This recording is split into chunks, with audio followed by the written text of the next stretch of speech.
Check, check, check 1, 2, 3. Check, check 1, 2, 3. This is an audio check coming at you live from the Pembroke Elementary School Library. Audio check, checking 1 and 2. Checking 1 and 2. Audio checks, checking 1 and checking 2. This is an audio and visual test to see me move and hear me speak. Check, check. That is good.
To our guest time today, we will start right at 6 o'clock. So thank you for coming tonight to our February 7th Pembroke School Committee meeting. Just as a reminder, there's going to be obviously a lot of discussion about different topics tonight. If you have something that you're home and want to share with us, you can email questions to scinfo@pembrokek12.org, and we'll make sure that we're monitoring that. Today is a lot of good stuff going on. With that, I will ask you all to rise, and we will say the Pledge of Allegiance. I pledge allegiance to the flag of the United States of America and to the republic for which it stands, one nation, under God, indivisible, with liberty and justice for all. Thank you.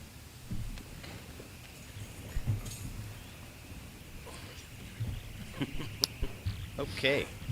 With that, we do have a special guest, and I'll let the superintendent introduce. We have one esteemed guest this evening. Tom Hickey, who is the superintendent for South Shore Vocational School, is joining us tonight at the request of the committee. We invited Tom over just to talk a little bit about South Shore Votech, because it is an amazing school, and we've had several of our students participate there in the past. But talk a little bit about the school, the offerings, what's on the horizon for South Shore Votech, because it's a very exciting time there, and then talk a little bit about what it would look like for Pembroke to join South Shore Votech as part of their regional agreement, and then talk. I had shared with the committee both in December and a little bit in June of last year some of the financial pieces we'd need to look at. So there's a couple of slides in there about that as well, and then Tom is happy to take questions from the committee as well as the audience. I did tell folks that you have a hard stop because I think you have somewhere else to be tonight. I'm going to be in Situate around 7:30, Okay. So and you probably have other things to do tonight as well. Sounds good. Thank you, Tom. So I just put together a couple of slides just to anchor the conversation. They're really high level, but I'm going to turn it over to Tom just to talk a little bit about just the school itself. Sure. Thanks, Erin. Members of the committee, thanks for having me. I look forward to answering questions if I can. Hopefully some of the remarks in these slides can cover it. The basics of our school, we currently serve 8 member towns. We have an enrollment of around 650 students. The numbers vary slightly with each year, but we found that we've pretty much reached our capacity. We take in about 170 to 180 new 9th graders every year. Students apply from the 8 sending towns. We have an admissions process. There was a period of time, as some of you may recall, when we were admitting students as non-resident students from Pembroke. One of the things I'd like to emphasize in no particular order, but I'll mention it right now, is that the Department of Education changed its non-resident regulations a few years ago, saying that regional vocational schools who have enough interest within its established district cannot accept non-resident students. Prior to that, we had established a local policy that allowed us to do that after student scores reached a certain point. So if you know neighbors or folks in town who they were getting in and then they weren't, when I make my budget presentation and I show it's kind of like a bell curve of non-resident enrollment. We were taking non-resident kids, they changed the regulations, and then as each senior class graduated, those numbers, they dwindled. And so I anticipate we'll graduate a group of Pembroke students as seniors this year, and next year out of 650-something kids, we'll probably have maybe no more than 5. And these might have been students who came to us as non-resident students in grade 10 or above.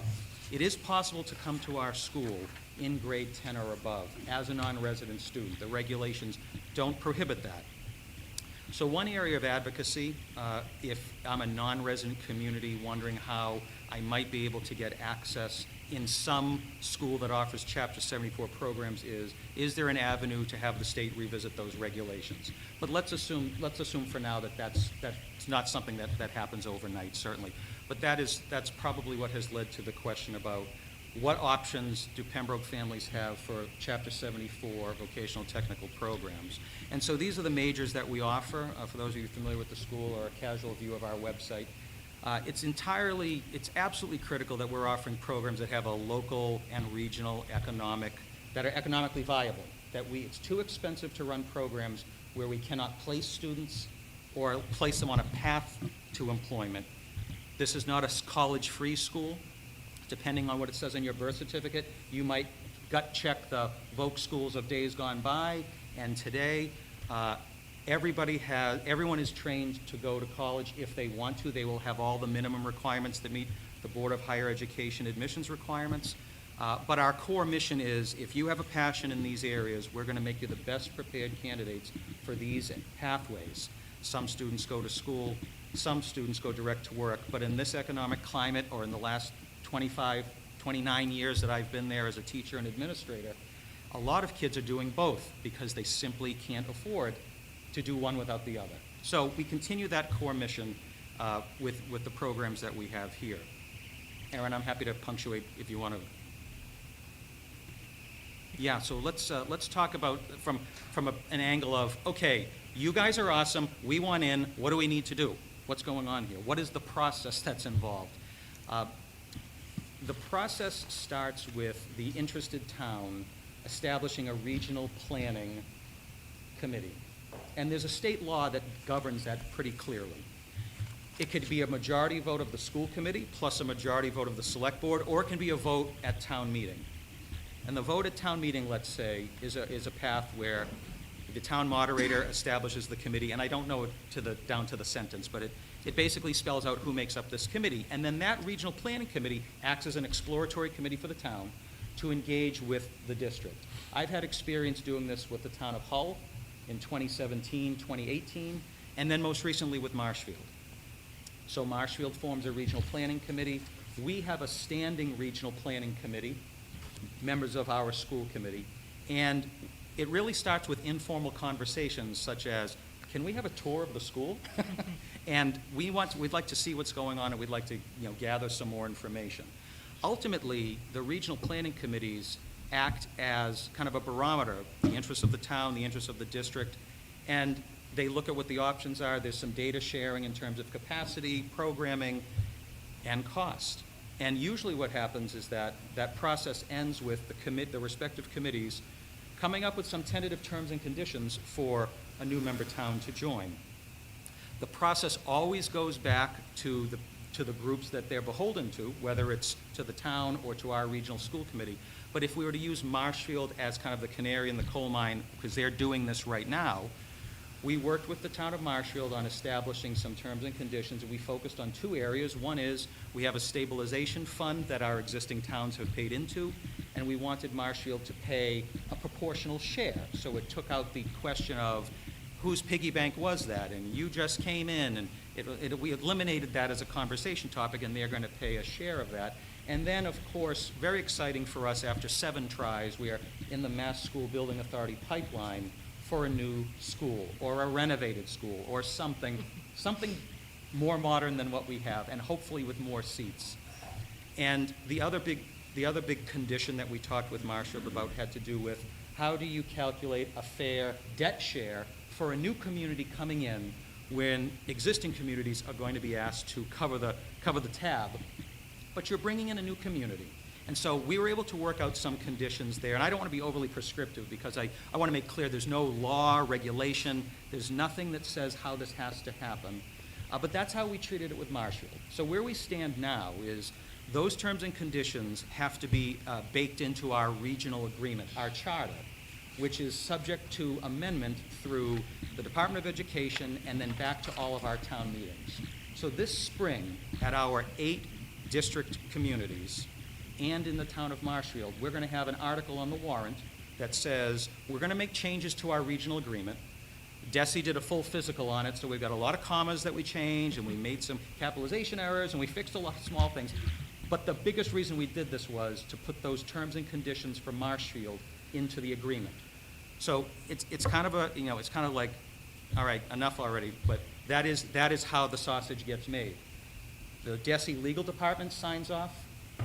All of the important people sign off in terms of respective town councils and whatnot, and then our regional school committee votes it as an amendment. So between April 3rd and May 12th, we'll have 9 town meetings in our district, and if 2/3 of our towns, plus the new community, vote yes, now we move into the bottom of the 9th inning of this process, where it then goes back up to Malden, to the Department of Ed, and the commissioner has the ability to sign off.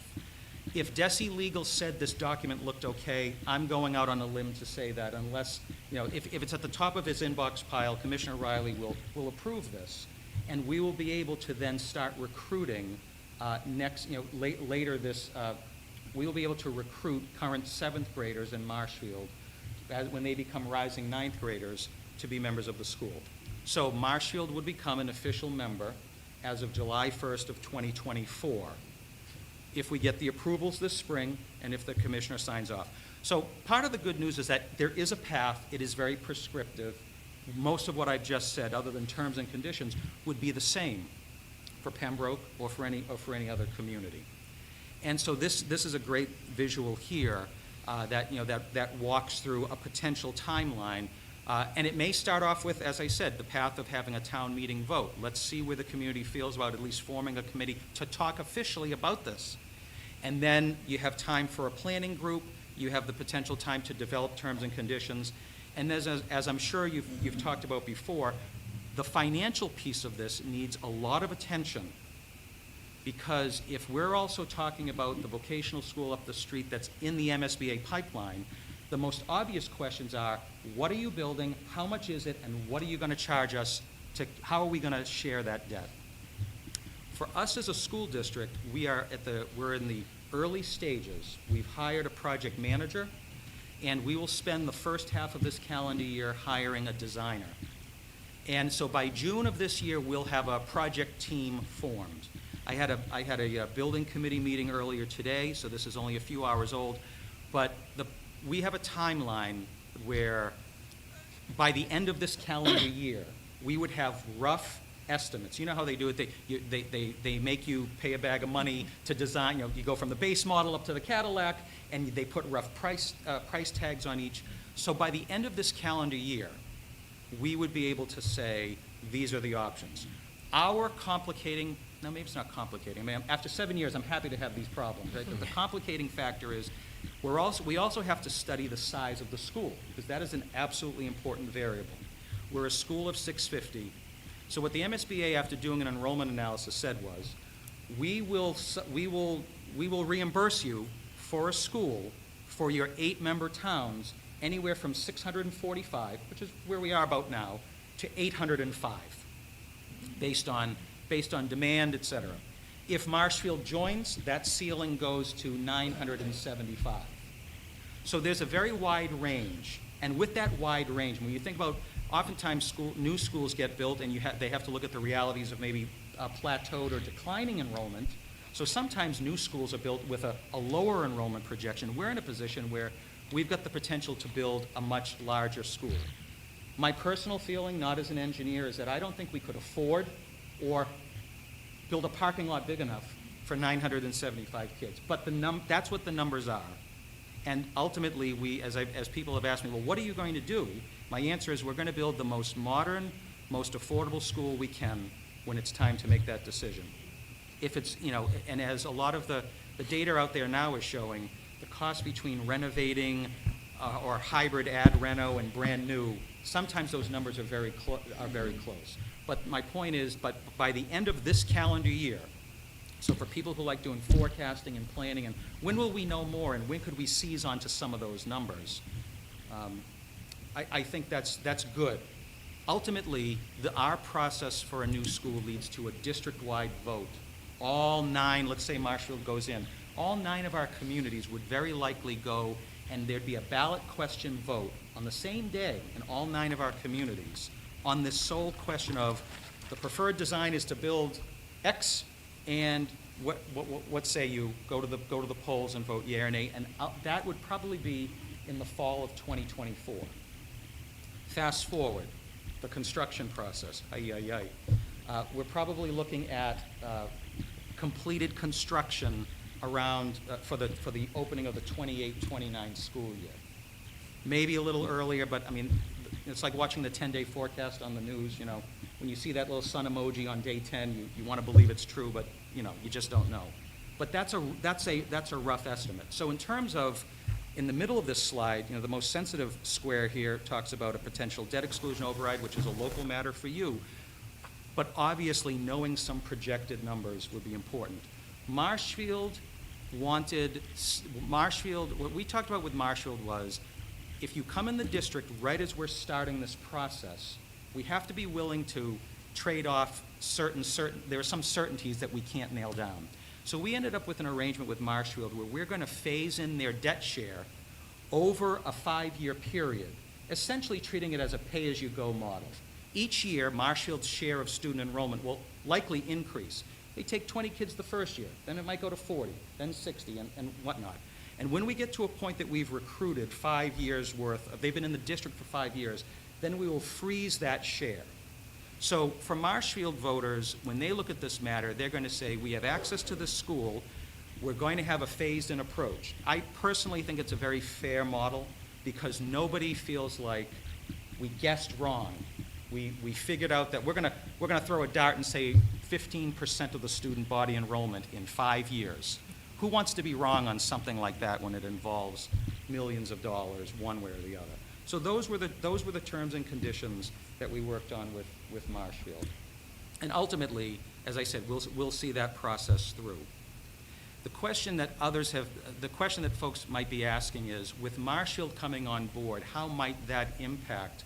What can you get inside the heads of the people that would be making the decision? Like what could come next? And the answer that I have given is that the committee, I think, my committee would be welcome to any conversations, but I do believe that with Marshfield coming on board, we have to see where that lands first, but also the fact that for at least 3 to 4 more school years, we will be a school with a ceiling of 650 students. And so one of the points of analysis we'd have to undertake is, if we were to bring in another community, and we were going to reapportion seats, and that perhaps is something I can speak to briefly, it would require a redistribution of existing seats. So for instance, Pembroke reported 206 8th grade students. We look at that data point for all of our communities. We take the 8th grade enrollment for all of our communities, and we create a percentage. Numerator, 206. Denominator, let's say 1,800 within our towns. That creates a percentage, and then we decide how many freshmen are we going to take, and we apply that percentage for each of the towns. So this model gives every community a sense that at least out of the gate, there are some allotted seats set aside for my community, and we go through our admissions process. If there are unused seats, they get reapportioned. So the concern would be Marshfield joining our district, they will be the largest, and I say largest in terms of 8th grade population. So they will have a considerable number of seats, and there'll be some redistribution. But because we as a school have a rather lopsided enrollment, when I say lopsided, I mean 80% of our district comes from 4 of our 8 communities. So there are several communities that are not using all of their seats. They get reapportioned to the towns where there is more demand. And thus, we can meet demand where it exceeds supply by reapportioning some seats. As you add more towns with more interest, the towns that might be accustomed to having more seats, there'll be a market correction. So I think if I were speaking for myself, that would be probably the headliner question I would anticipate being asked. Hey, we're used to having 25 seats. We're bringing on another community. What's going to happen to that? What's going to happen to the next town that comes in? But when we get to 2028, well, now we're in a different building, and let's assume it's going to be bigger, and let's assume there'll be more spaces for everybody. So I don't think it is I would not want to label anything as a deal breaker by any stretch. I just want to be honest and tell you that it's a question that would be asked, certainly. I don't know, Erin, you want to? Yeah, I can pause any time if you want. The last slide that I put in the deck was just some of the financials that I had shared at the committee before. In talking with Tom about this a little bit towards the end of last week and beginning of this week, that capital investment is variable at this point, right? So I used the methodology that Marshfield had used, but in speaking with Tom, with the new building project, a lot of that capital will be built into the project, so that number isn't necessarily exactly what the buy-in, for lack of a better word, would be to get to the state correct. capital stabilization. The other pieces are the same for us, right? It's what we've paid in tuition in the past. We'd still be paying tuition, even if we were a member of South Shore Vocational. Transportation is a piece of that. There's a sped increment for our students that go there on an IEP. But the piece that we talked a little bit about, and obviously we need more information and more planning to kind of wrap our head around, is the debt exclusion piece and just the overall cost to it. So, I think I took the numbers from your feasibility study, and it was like $150 million or something was the share potentially after the MSBA 52% reimbursement. So even if you just do it straight math, 150 million, 10 communities, that's, $15 million we'd be responsible for.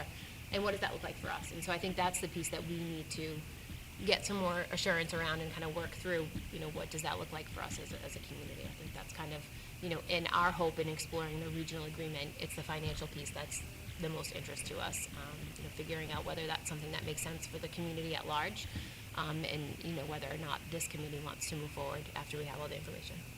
I agree. I think that you can't make an educated decision without having some numbers, and I think your rough numbers are fair. I think a $300 million school for 975 kids, that's a cut it in half with MSBA subsidy.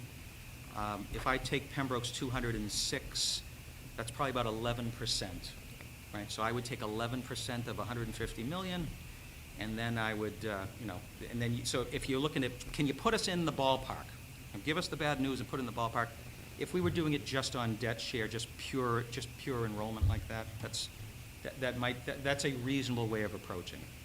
Yeah, that's what the benefit perhaps of knowing we're going in this direction with this project with this number, versus Marshfield, which is kind of like we're going to take a wait and see approach and see where the actual enrollment lands and the actual cost of the building lands, and then their share gets tied in a little bit later.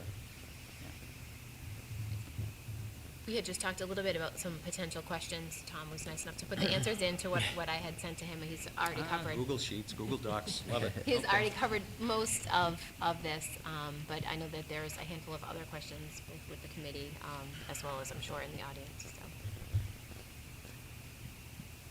I always go first, so I'm going to let somebody else do. All right, Sue, you want to start us? Yeah, so I guess, just the 150 million estimated, so we're saying 11% for Pembroke on top of that, or that is so then in addition to, we'd have the capital piece? Right, so, yes. So it would be the 11% plus the capital piece, which I think you said was 900,000? So yeah, we had 400,000 in there as a number. The deal that you worked out with Marshfield, if the terms would be the same, would be that they could pay that in over 10 years, right? So it's 40,000. Yes, so we calculated a share of the stabilization fund. We looked at some future enrollments for Marshfield, looking at grades 4 to 8. Again, no regulation, no state formula. It was, what's a reasonable way of figuring out a share of the savings we put aside? So when I use the word, if I use the word capital, like when we're doing a budget presentation, I'm talking about I need to buy a new, a new lathe for the machine shop. It's $80,000. That capital, that could change. We have long-range capital plans for equipment and our bus fleet. But if we're using the word capital to mean part of, let's say, a buy-in cost, the debt part, you're correct in that 150 million, but the capital part. Separate. Is separate. Okay. The numbers regarding capital, before MSBA invited us in, we had to stay on a very aggressive timeline. We went to our towns 2 years ago to get a $10 million debt authorization, because after 6 years of MSBA saying no, at some point we can't fit in these capital expenses, because we only bring our towns one number.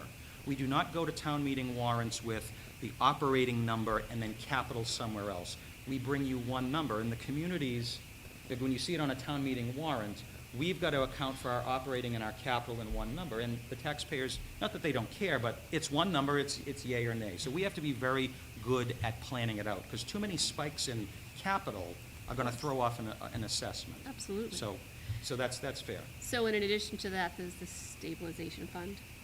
I would say, based on the vocabulary we're using, you and Aaron are saying the same thing. Yes. So if, Okay, yeah. just want to make sure I understand. So it's just those two then. Plus the tuition, the transportation. Plus the that kind tuition of and stuff. transportation. The Okay. annual stuff, yeah. And all the operating stuff on top, yes. Right, the annual operating stuff. All right. And then, can I just? Yeah. No. So for currently, I'm just trying to get my brain wrapped around it. Currently, what's the lowest number enrollment that you have out of all of your towns? Cohasset, 11. 11 in Cohasset, and then what's the highest number? I'm just trying to get Whitman, 151. Wow, okay. So when I talk about lopsided enrollment, Yeah. seats in Cohasset and Norwell have historically gone under, the demand isn't there. What I will say in the last 3 years has, and maybe it's just a sign of the times, but I would have told you 5 years ago that Cohasset, Norwell, Hanover, and Situate have historically left open seats on the table. Hanover has used all of its seats in the last 2 years.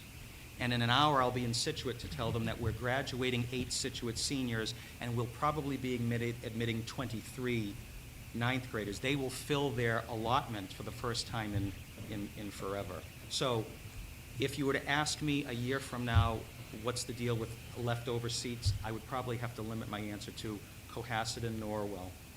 Factor in a new town or a couple new towns, and we'll probably be at that market correction where the towns in our district are using the seats that are apportioned. And the apportionment is based on 8th grade enrollment.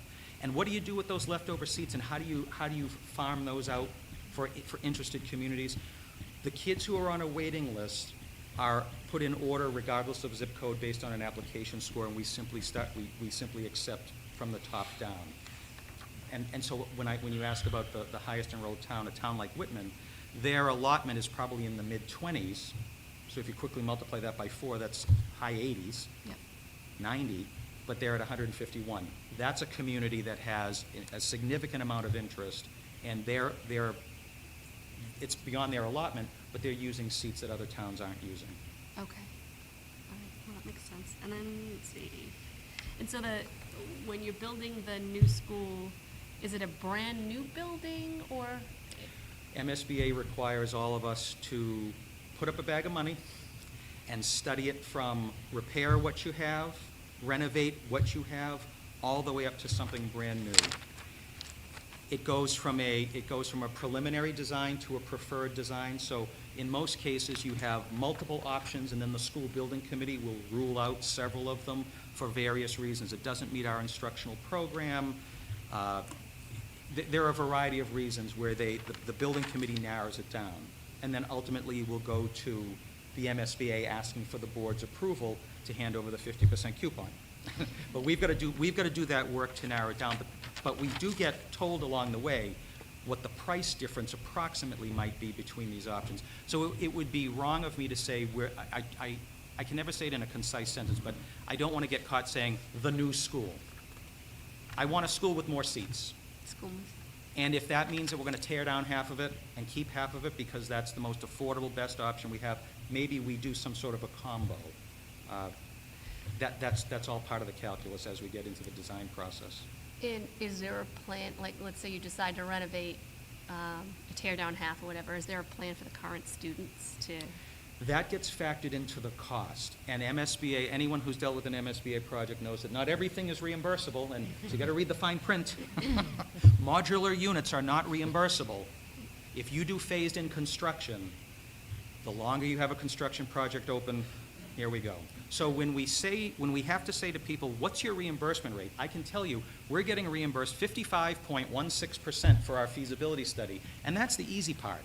Because when a project is done and they close it out and you actually look back and say, oh my goodness, they only give you 25% of your auditorium, or the gym is, how often do you use the gym? You only get a proportion of your gym, and maybe there's some nodding heads here. So unfortunately,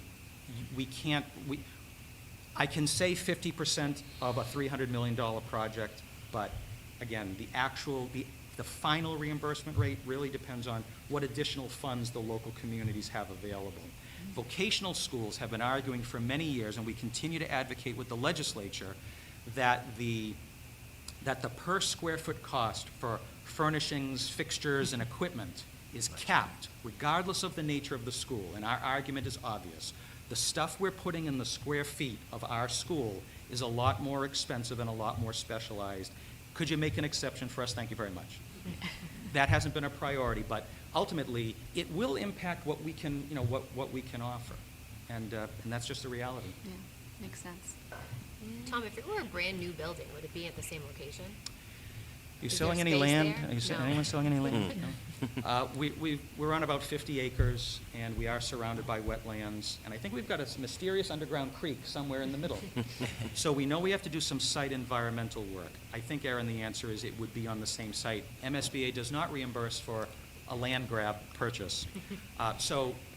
So we could end up with a model, I don't know if you ever drive by, there are probably some better examples. West Bridgewater comes into my head, where they built the new West Bridgewater in the back, Yep. and then they put fields in the front. If we were going to do something like that, that might be an option. And let me just ask this a different way, not enrollment, but allotment. What's the lowest allotment of the towns? Oh, so in other words, which community has our smallest share of Yes. Percentage. eighth graders?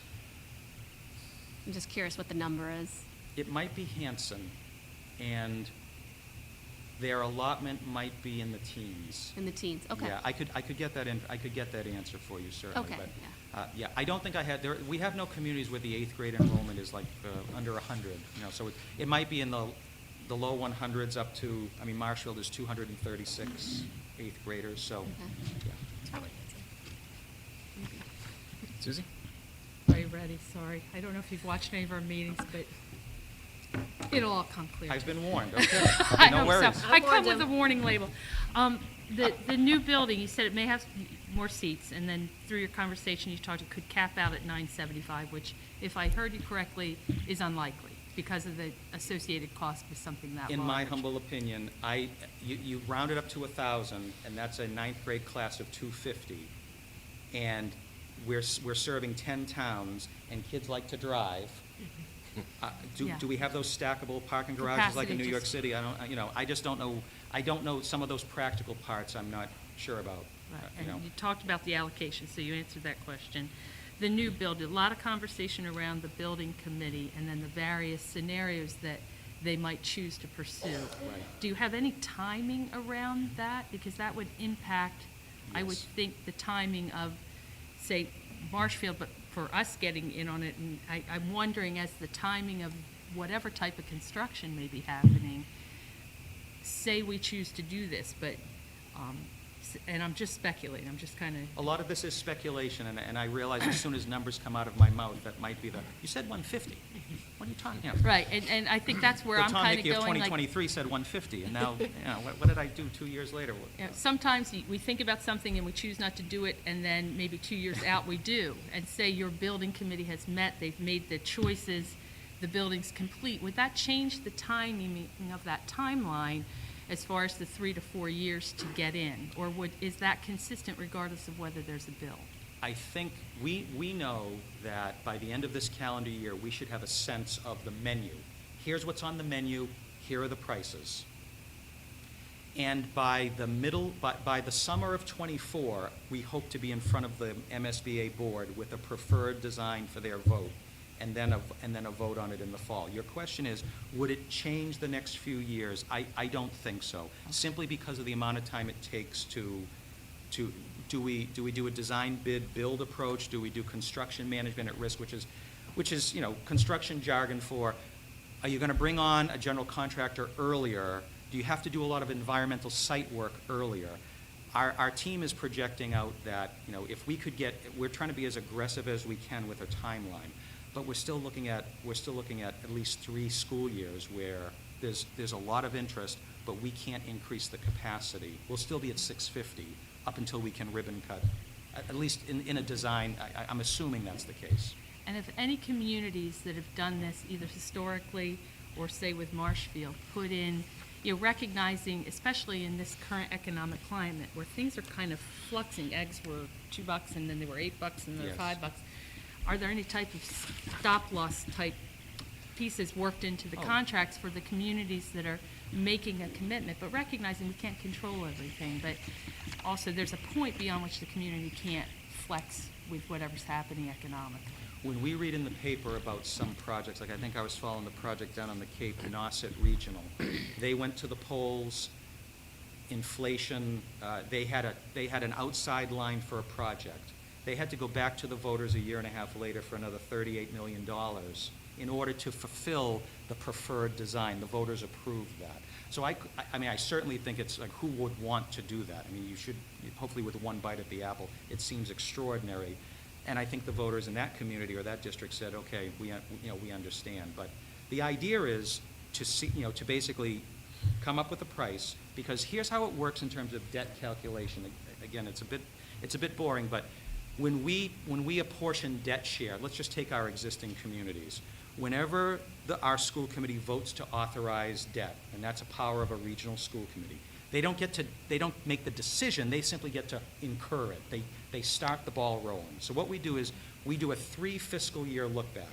If they vote this debt, like $300 million project, and they vote it in fiscal 25, we look back to the enrollments of fiscals 24, 23, and 22. And we do a calculation, and we freeze that number. So for better or worse, when you talk about volatility, one of the things that has been, I think, of importance to our committee members over the years is some sort of predictability. So we actually, in our regional agreement, have a fixed debt share. So if all of a sudden the community's enrollment spiked, their debt service wouldn't, because if you're going out for a debt exclusion and you've got a bag of money you've asked for, you can't have those fluctuations. And so we do have some predictability built in. So there is predictability in terms of what the debt share is. And if we have to make changes, if any school district had to make changes, you got to go back to the voters and see if there's an appetite to make those changes. So there's no blank check. When something's done, it's done, and then you have to go ask permission again if you have to change it.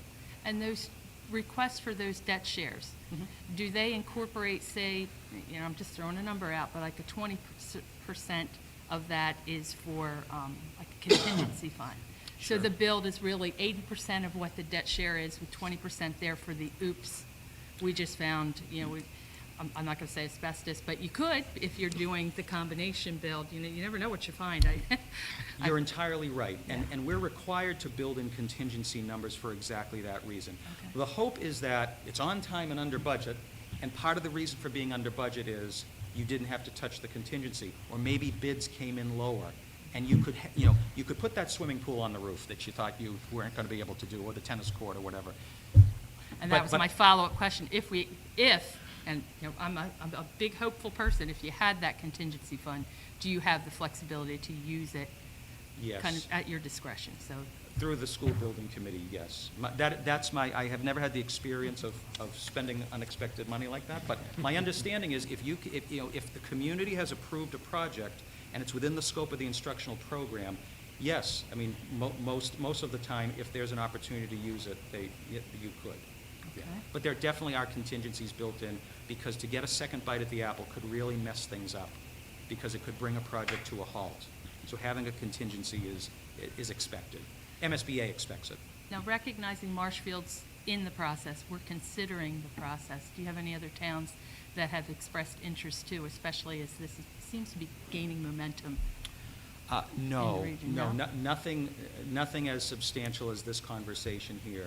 Duxbury, Hingham, and Hull would be the only other 3 communities in our area of the South Shore that are not affiliated with a regional school. I'm almost there, I promise. That's okay. And I think we hit the unused flex.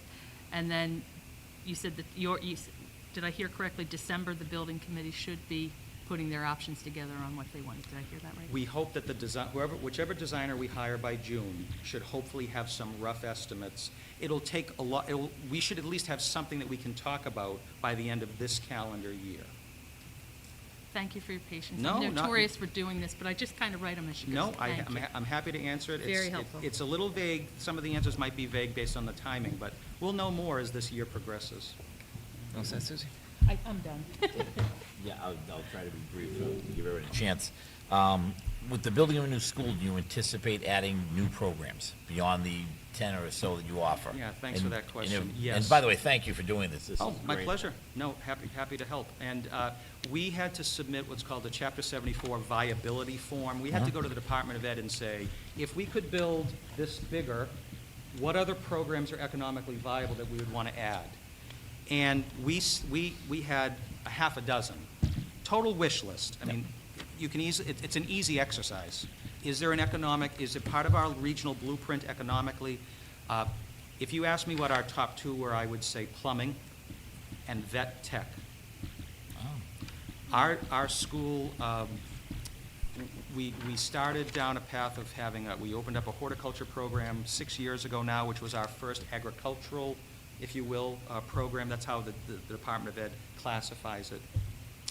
And so an animal science program is not an industry or a classification that we have any experience in. And so we do labor market analysis. We would absolutely love to add programs, but much to all the questions that are getting asked about money, that's going to have to be part of the conversation. We have to right-size our programs. So, for instance, my design visual communications, what I would have called graphic arts back in the day, was placed in a part of our school when we had multicolor printing presses.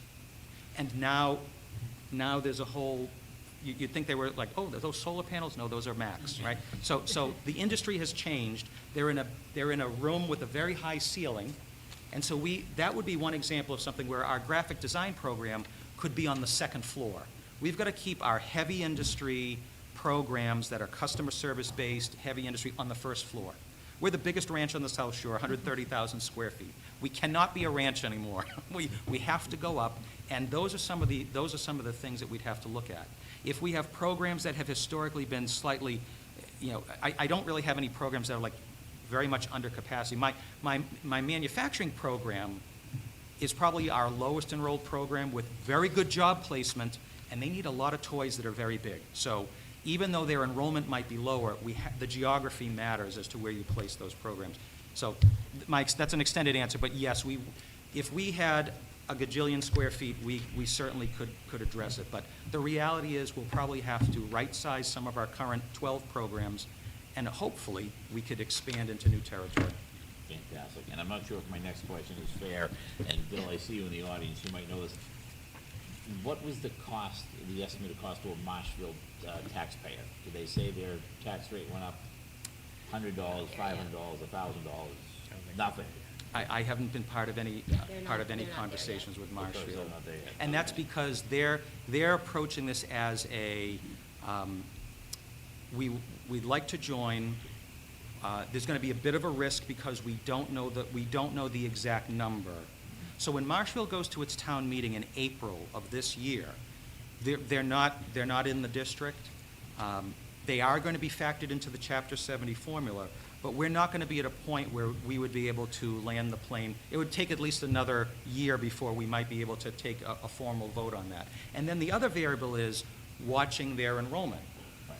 And that conversation, and much in the same way, the conversation with my existing 8 towns, if I get asked a question that's something like, so you want to bring in Marshfield, how much of my debt share, how much of a haircut am I getting? The answer is going to be similar. There will be a haircut. The haircut will get progressively better to offset some of your costs. But it's a good time to bring on more resources as we're moving a school into the next half century. But we won't know until October 1st of 2028. We will use the October 1 reports of 2028, which will be in preparation for budget year 30, fiscal 2030. That's when we will fix the debt share. Hopefully it'll still be here. Thank you. Again, I appreciate your time. Yeah, no problem. Tom, thank you for coming here tonight to do this. I just had a couple of, I think, quick questions. The first is we would form a planning committee they'd be the point of contact at SSVT. Yeah. Now, I'm guessing that part of their job would be kind of selling Pembroke to SSVT.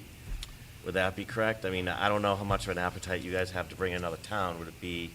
I would say that everybody recognizes, we appreciate the interest in the school, and my experience with Marshfield was start by coming and having lunch at our restaurant, and then take a tour, and then let's and then look to see what it is that's of interest, and then ask lots of questions about some data, and then probably wanting to do your own internal surveys. I mean, let's also be honest. There'd be a fair question to ask about if kids are migrating to another school. What's the financial impact for PPS? Those are tough questions too. And so having the time within a regional planning committee to talk amongst yourselves and having time to engage with the planning committee at our school. But in all honesty, I don't think it's a necessary, to sell. We believe in career tech education. We think there should be more access to it. I think the state should be doing a lot more directly to support local communities. We're filing a bill looking for $3 billion for brick and mortar initiatives, make our schools bigger, help K-12 districts open programs within their own confines. We don't offer programs in every industry that you can get a job in. We offer targeted ones that would be very expensive. You can't have 27 carpentry shops. You can't have 27 metal fab programs, but boy, it makes sense to regionalize. So we as an administrator organization, as a school leader organization, we think that if we want to address demand, it's not just one size, it's not just more regional Vocs, but that has to be part of it. But we've got to figure out a way to increase capacity. So we want to continue to advocate, because anything that can be done at the state level helps local municipalities meet their assessments. So we continue to work on that. Yep. And I think where I was sort of going is, it looks like it would be important to get a lot to show a lot of demand from people in Pembroke that there is a need for this. Would that be right? Was that something that SSVT would be looking at as well? If it looks like, we have, 10 families that are interested in sending their kids to VOTEC, that'd be a lot better if we had 60 or 100 families that said they wanted to send their students. I think it's important for Pembroke to know what Pembroke's demand is personally, and whichever children on any given year want to apply and come, is great. I think within the community, knowing that that it's not just a casual interest is going to make a big difference when the local community has to make decisions on debt exclusions and things like that. I do not believe that it would have any impact one way or the other. If Pembroke were allotted a certain number of seats and didn't use them, they will be used by someone in another community. So I truly don't think you're on the wrong side of this, this approach. Okay. There's an interest. You want to give children an opportunity to have access to this specialized education. It comes at a cost. We've got to do a lot of homework, but I don't think it would harm the process personally. Okay. And I guess the last question I had one other question, but it's probably more of an Erin or Bill Chenard question. But one question I had is, you said the debt share would be negotiated by each town. Does that mean, are you talking about as in, how many seats that we'd be buying into, So or how much? the debt share would refer to the construction project. That's what I thought, yeah. The seats, we have an admissions policy that essentially apportions seats based on 8th grade enrollment. Okay. And that admissions policy the school committee has the power to set and amend policy, but that's been our policy since forever. And so I operate under the presumption that wouldn't change, and we would apportion seats. There are some regional vocational schools where they determine how many 9th graders they're going to take in, and it's the top X, if they're going to take 200 kids, it's the top 200 kids by application score. I've only known this system. I like this system. I think it gives someone a very clear, every community can clearly see that if there's a demand, to be fair and proportional, we can meet that demand, at least initially, with some apportionment of slots. So that part is more, that's more about the admissions policy. Whereas the debt share, when we do a 3-year look back that I mentioned a while ago, if you don't have 3 years of enrollment to look back on, or if it's not an apples to apples comparison, ultimately what we would need to avoid would be something like, we admitted town X, let's say it's Marshfield. If we admitted Marshfield and fixed their debt share after only 1 year of having kids in the building, and then 4 years later they've quadrupled their number, there would be more than one community saying, did we miscalculate? Did we forget to carry the one? So that's part of the reason of phasing that in. Yep. But the debt share for a new community, that's something that I think it would be a very similar conversation, because we know we're going to have a sizable amount of debt when we take on this new project. Okay. Thank you. And again, we want to thank you for your time, Mr. Hickey, and My pleasure. for coming and sharing all this. I think my colleagues have done a great job of getting the information out, and you've done an excellent job of sharing. I think the only one that I had would be, when was the last time someone was admitted? Who was that, and how long ago was that? Whitman and Hanson, 1983. Okay, so it's been a little while. So you said Hull was in the pipeline in 17-18. How come they didn't join? Hull did not join. The interest, it's interesting, the approach with Hull started with parents. There was an interest from parents concerned about the fickleness of non-resident capacity. And they did their homework, and they had their town meeting, form a regional planning committee. We had a lot of very good meetings, and it ultimately went back, and their regional planning committee felt that they didn't want to pursue it. The reasoning at the time probably had to do with under-enrollment, a concern about further enrollment issues in the community, as I recall. Excellent, thank you. Sure. So we have a really short period of time with him. So I would ask if the audience has something to share, if it's a question, if it has already been addressed, please don't ask that. Try to get to something that hasn't been addressed yet. And then if you have a support of or a comment, please keep it short, as we want to get as many people in being sensitive to his time. So I will welcome anyone that would like to come up and ask a question or make a comment. All right. Perfect. Perfect. To your credit, you've done an excellent job of sharing that. Mic drop? Did I answer? Well done. Thank you. Thank you so Thank you for much. My your time. pleasure. Thank you Happy to very help. much. And for folks in the audience, if you can certainly contact me directly if you have specific questions at school. We'll be happy to help. Awesome. Okay. Good Thank night, you, Tom. Good night, thank you. Good night. So- Safe drive. So with that, I will bring it back to our group. Thanks, Tom.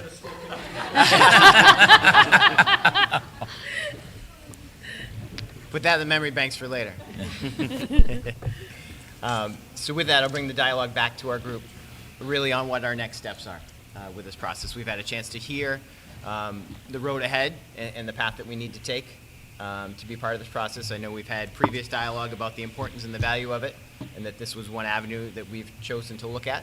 So really, the numbers are still before us, but really the next step is creating this committee that could potentially, cost-free, look at the opportunities that would be there and move from there. So with that, So I just want to say, in your packet, I did give you the sample language. That's from the Marshfield Town Meeting on what their article looked like. Obviously, the timing of this meeting is perfect in the sense that the warrant just opened yesterday for town meeting. I think it also closes next week.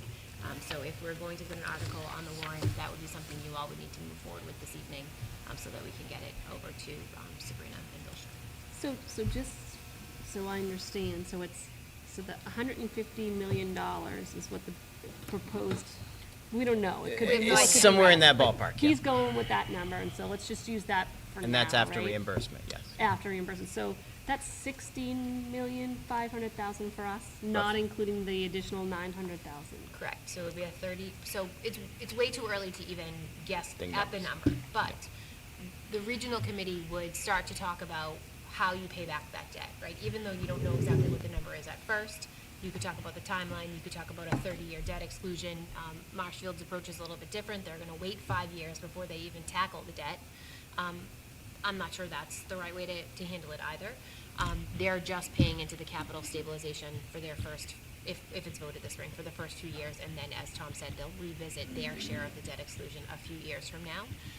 But the regional planning committee really just starts to look at what it would look like to join. What would the number of seats look like?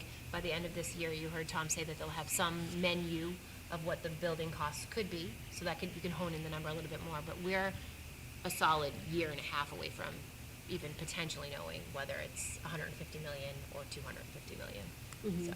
So the purpose of this language is just to get the committee. The regional sort of- planning committee, just so that it Established, yeah, forms just and we can So start that we to can have the start to- conversations, right? So we can even have conversations around it until this is on the. Well, we are, right, we're having conversations with Tom. I talk to Tom now almost as frequently as I talk to Mary Beth and Jess.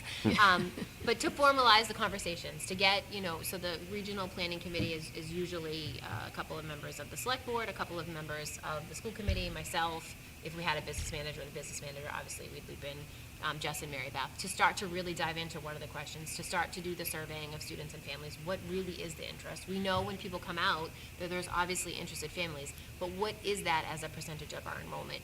You saw I shared with you some historical figures that I have shared publicly in the past. Vocational interest hovers around 2% for us. Is that still what it is? Has it grown exponentially? Let's get an idea. Yeah. So some of that work happens with the regional planning committee. Okay. Erin, this was the question I wanted to ask, but I thought that it wasn't, something to ask of Tom. He had said that we could form this committee with a vote of the school committee and a vote of the select Right. board. So there's Could we two do ways it to do separate it. votes and? There's two would ways that to be do it. This quicker? board could vote in favor of creating a regional planning committee, and the select board would have to vote in favor of it. Or you put the article on the town meeting warrant. If you're asking what I think the best process is, I would tell you for transparency, putting it on the town meeting warrant seems to be the opportunity to give folks to ask questions, to get involved, to come in and out and vote, rather than the 5 of you and the 5 of them deciding. I do think as you get further into this process, it's important to be cognizant of the fact that this is going to be a divisive conversation for this town. There's many folks in town that remember when we were a part of Silver Lake. I don't think it's fair for just 5 and 5 to say, let's move forward. I think it makes sense in transparency, because this is a 4 to 5 year conversation we're talking about, if not longer than that, to give folks the opportunity to be a part of the conversation. And a considerable amount of money for the town to be even considering spending. Right, and it doesn't change the timeline hugely, right? So if you all voted to do it tonight and the select board, it's obviously not on their agenda for tomorrow or their next meeting, you're talking about the difference of 60 days potentially between when you all would vote to do it and when it would be a town meeting vote. And so, one question that came up is, can you just go over why we weren't why Silver Lake wasn't an option? Can you just reiterate what our conversations were around that? So Silver Lake is not a regional school district. So we created a policy for them to be our vocational school of preference. That's something that took a change in the policy here in Pembroke, as well as the policy at Silver Lake. They don't have any non-member kids, right? It's not the same structure. So there's no regional agreement with Silver Lake. Okay. South Shore Tech has a regional agreement that involves Cohasset, Norwell, all of those towns. There's no regional agreement outside of the communities in Silver Lake. Which was, as mentioned earlier, impacted by the state's decision to change how the Correct. policies went, and that impacted. I mean, Right. at the same time, they're moving over there too, right? So, Elliot Glass, the director of CTE over there, is obviously a Pembroke dad. I'm sure he's heard from many Pembroke families around their frustration with vocational options. They have capacity there as far as space, so they are trying to build new programs there. Their seats are currently full, but they are looking at adding some additional shops there that could open up, anywhere from 30 to 50 seats in the next 2 years. So again, there's South Shore Tech, though, a new building, great opportunity, isn't the only option out there right now. One quick question. I guess if we, down the road, we have the school of preference with Silver Lake, We'd have to change the policy. You wouldn't be- we couldn't do No. both. I just want to make sure that I was understanding that correct. Thank you. I don't understand if town meeting says no, dead issue, right? We have, Right, the formation of a regional planning committee is almost a no-brainer, right? It doesn't cost anything. Right. You're exploring. I can't imagine that it wouldn't pass at town meeting. This phase it. Well, I guess to me, if it's one of those things that's kind of a no-brainer, I'd rather just do the quickest route if possible, but. So it's- Right. It's a no-brainer in the sense of, it doesn't cost anything, right? Mhm. Having sat through 1 million town meetings here in Pembroke, it doesn't cost anything. So that's not the stumbling block. But I do think putting it on the warrant gives a larger portion of the town an opportunity to voice an opinion. Obviously, I hear from the parents that are interested in vocational education. You're hearing from the parents that are interested in vocational education. I'm not sure we've heard the voice of the part of the community that remembers leaving Silver Lake. It's important for them to have an opportunity to talk about that as well. Because at the end of the day, if we move forward, we need a majority of the town to vote in favor of a debt exclusion override. And that's going to be more than the parents that are just interested in vocational education. It's going to take a large portion of the community. And I think putting it on the town meeting warrant it shows that we're being transparent about the process, that we're interested in hearing all sides of the argument, and that, we're really thinking about this as a community issue as opposed to an issue for our students that are interested solely in vocational education. So do we do a formal motion to, To place it, an article in the town meeting warrant. I recommend we make a motion To to submit a warrant to the town meeting. To form the to regional form a regional committee. We have a motion, do we have a second? Seconded. We have a motion and a second. Any further discussion on the motion to create a warrant article? And then we have to talk to the selectmen to get them to do the No, same? we place it on our. Oh, we do it without them? Okay, cool. Yeah, I mean, I think it's really important to find out what the community thinks at large, but, I mean, it makes sense to let the town decide. All right, we have a motion and a second. All those in favor? Aye. Aye. Any opposed? The ayes have it. Thank you. Step forward. Right, so I'll send it over to Sabrina. They may play with the language a little bit once they get legal counsel to look at it. Thank you. All right, moving down the agenda.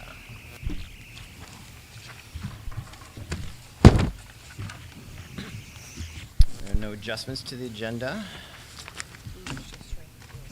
Any further, was there any, no further communication? No, so I think, where's Natalie? Natalie had reached out just to confirm with Senator Moran's office and Josh Cutler's office. I know that. For next week. There may be some fluctuation in that Josh may be unable to join us then, but I will update you as soon as we have an answer. Okay. Yeah, I did not hear back from Representative Lenatra. Yeah, you said I that. left 3 messages and nothing, so if anyone has a better shot at it, Connection. feel free. I do not. The bill schedule has been approved. With that, I'll take a motion for approval of the school committee minutes of January 24th. So moved. Second. We have a motion and a second. Any further discussion? Seeing none, all those in favor? Aye. Aye. The ayes have it. With that, we'll move on to the superintendent's report. The first thing in my report is the teaching and learn, the FY '24 teaching and learning budget, and the slides are here. This will be opening up. I could remember my password, that would be super helpful. Let's see if that's a problem.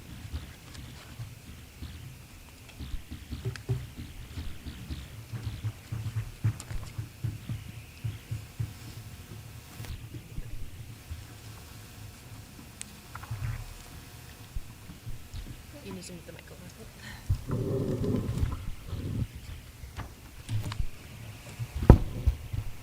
Okay, so this is sort of the first of the departmental presentations regarding budget. Erin obviously did the maintenance of effort budget at our last meeting, and just keeping in mind that, and she says this many times, that we're doing this in a silo. We're looking at, like, what do we think would be the best thing? And at the end of all of these presentations, we will come together as an administrative team and make recommendations based on what our admin recommended budget is. Can you speak up a little bit? Sure, but I want you to realize that these are the things we're thinking about. These are some of the ideas that we have about what might be some great next steps for our students and maybe how we could get there. So I'm going to walk you through some of the things that we've done this year, and then take a look at the things that we're considering for next year, and keep you updated. A lot of this stuff you've been hearing about for the past 2 years, so there's not going to be a lot of surprises on these slides, but maybe the cost will be shocking. So at least that will keep you awake. I would be remiss not to say that this is obviously done as a group with the content supervisors. Also part of that group that meets weekly involves Brandon, the technology director, and Megan Cullum, who is the special education coordinator for 7 to 12, and the principals as well weigh in on all of these items. So As well as Gwen Chapman, but she Oh, presents a I separate forgot. budget for this Forgot year, about so Gwen, she'll because form it. she does her own thing. But she does join our meetings every week and is a huge part of what we're doing. So you know what we've been doing this year in terms of literacy. We've been doing a study on the science of reading, looking at how teachers can change their strategies to incorporate some of the best practices about how students learn to read. And that's been super exciting. Jess and I have worked in collaboration with the teachers K to 6 on that. and that has come to an end formally in terms of the presentations by our presenters, but it will continue over the next 2 or 3 years as we adopt a new program and learn to hone our skills with those strategies. So that's an ongoing thing. You've heard a lot about Open Sci Ed. I think Donna was at a professional development today, actually, with Jonathan Shapiro. Open Sci Ed is an inquiry-based, problem-based type of science education. It takes a tremendous amount of professional development for teachers to adopt and to implement a type of curriculum where you're basically putting out a question and then saying to kids, well, what do you think? How do you want to do it? So it's a big shift in terms of, especially, I mean, I'm going to age myself here, but I was used to a traditional lecture model kind of education. These are huge shifts in the way that we're looking at how students learn best and how we should best present information to them. Not so much that they can regurgitate it, but so that they can retain it. So there's a huge shift in education. I think we're part of a model, many of us here, where you learned something, you went, you took the test, then you let it go. This is really, a lot of the learning that's happening today is really based on how do you apply it? How do you know how to use it? What are you going to do with that information?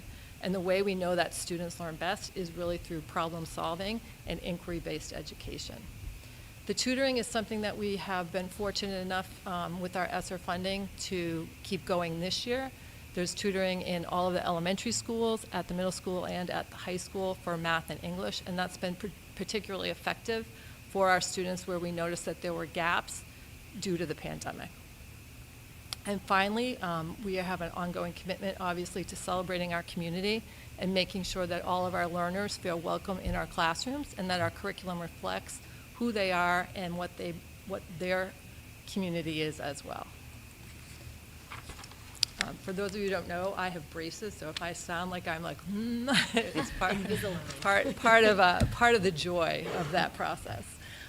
Also, there's been a lot of talk about the pathways. I am so excited to tell you that we did win grant awards for engineering and for biomedical sciences, and that is going to allow us over the course of 3 years to pull those programs in and to do it in a way that is really honors the Project Lead the Way pedagogy and also the supplies and materials, which are incredibly expensive, that go with the professional development. So that's extremely exciting. There was a lot of joy in the group when that was announced a few weeks ago.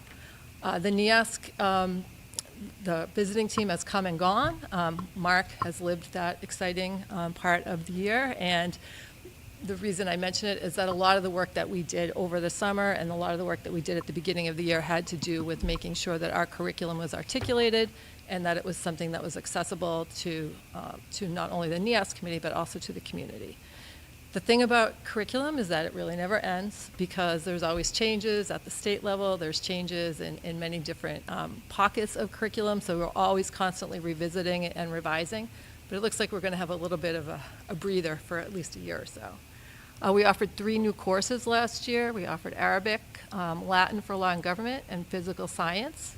Those will be hopefully continuing next year. As you all know, that our elective program is really based on student choice. So courses run if we have enough students to run them, but if those look like they're not going to take hold, then we look at other options. We look at where students want to spend their time. Open Sci Ed is, Donna's building is living that right now, 7th and 8th grade. And they're doing a great job implementing the units that they have and learning the new units. And it has been an intensive process in terms of that work. We did align with the state statute regarding genocide education, so there are new units in grade 8 and grade 11. And again, curriculum development around celebrating community, same thing as with K-6. We continue to look at our curriculum and make sure that we have diverse perspectives and that we're following the state guidelines. Some of those things I've already mentioned, but some of the things that you might not know that we've been doing this year, we adopted DIBELS as a reporting structure for K-6, which goes with our literacy materials or with our literacy training. That is a progress monitoring tool, which K-2, we've been able to assess every student in the district with our reading specialists, take a look at where they are and identify where in particular they need to be targeted in terms of some additional help, perhaps, if they are falling below benchmark. and how we can get that to them. So they get broken into different tiers. Some of that is through push-in, some of that is through the teacher, and some of that is through direct one-on-one instruction with a reading specialist. So there's all kinds of different ways that, that we address those learning issues. One of the other things, as a result of the literacy sort of initiative that we have going, is taking a look at the report cards. So as we're changing our curriculum and our strategies, we also want to be able to change our reporting to families so that families can follow what we're doing in classrooms and have a clear picture of where their children are based on the standards and based on the data that we're collecting. So our report card, I believe, was approved in 2012. Around that time, there were some revisions in 2016 that were rather minor, but we'll be looking again and coming to you in the spring with some revisions on that report card. When you see the revisions, probably many of you will be like, oh gosh, that's a no-brainer. It's just they'll be more specific. They'll be a little bit less broad because now we have some tools and some ways of measuring some things that we didn't really have before. Again, Open SciEd continues to go forward. In the 6th grade, that has been particularly exciting at all of the elementary schools as they begin to implement that program this year.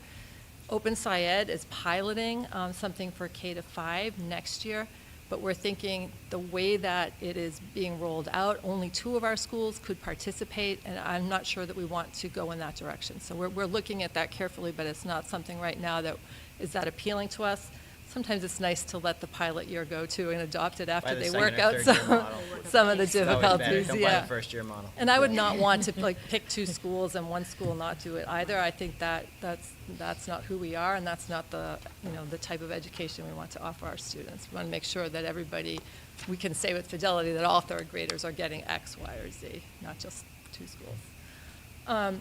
As I said, the pathways, we're adding the 2 pathways to the 3 that we have now, but in addition to just the curriculum that exists for pathways, last year you approved a coordinator for that program, and Mary Ellen Gates has been out in the community meeting with businesses, working with students, offering seminars and writing resumes and how to interview and what to wear and all of the things that students don't necessarily think of when they raise their hand and say, oh, I'd love to do that job. Well, here are some ways you have to compete for the job. Here's how you interview for the job. So that's been very exciting, and she has taken that on with a lot of enthusiasm, and I'm very excited to say that I met with her yesterday. I think there were about 10 to 15 internships that she had identified, which may seem rather small to you, but for our first year, that's a great step forward. And then this point in the year, we start planning for next year, for what our professional development is going to look like for teachers across the district next year, and listening to input from teachers from this year and what they liked and what they didn't like and how we can best meet their needs going into the next academic year, because we want them, the goal is really for them to leave here in June knowing what we're offering, because as you know, teachers have to continue to accrue what they call professional development points in order to recertify. So whenever we can embed that professional learning into our school day, into the time that we allot for professional development, that's a positive thing for teachers. It saves them the time over the summer of trying to find a class perhaps, or trying to do that professional development on their own. There'd be no way they could do all of it through our professional development offerings, but at least it gives them a little bit of a something to add to their resume. So that's a positive thing. So next year, in terms of where we're headed, there are really like 4 big areas or 3 big areas that we look at in terms of the work that we do. One is curriculum, which is listed up here. The other has to do with instruction, and then the 3rd area that we really cover has to do with materials. So looking at curriculum, we'll be looking at those new courses that were proposed and approved for the program of studies. So there will be teachers working throughout the summer to develop those courses. Project Lead the Way will be a little bit different. Those teachers will have to take the Project Lead the Way curriculum and begin to make it theirs. So there'll be enough formal training with Project Lead the Way instructors, but also then have to personalize that instruction and figure out what that's going to look like in Pembroke. So there's kind of a 2-pronged process with the Project Lead the Way implementation.